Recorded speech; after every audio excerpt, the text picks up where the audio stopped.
Today we're talking dividends, the easiest passive income you can earn.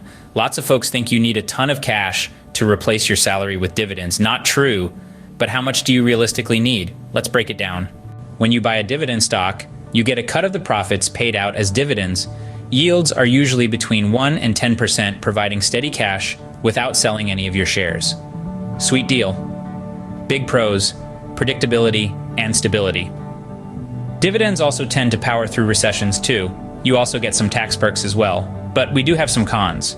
For example, though relatively rare, dividend cuts can happen. Also, share price matters, so if the share prices declines, so will your dividend depending on the dividend yield.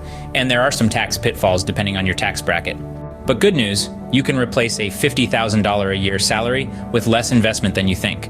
Historically, you'd need about $850,000 invested across solid dividend payers, averaging 6% yields, which is not that difficult to achieve. So how do you accelerate that timeline so you get that $850,000 invested as soon as possible? It starts by subscribing to this channel, where you'll get lots of great dividend investing ideas. So go ahead and subscribe now. It's also about putting compounding to work too. Just $5,000 invested per year at 6% total returns reinvested gets you to a $50,000 per year income in 30 years. So start early and stay consistent, and consider an automatic investment every week or month. Also focus on total returns first, dividend yield second, and smash that subscribe button for more passive income ideas. Building wealth is a journey, and we're your money mentor.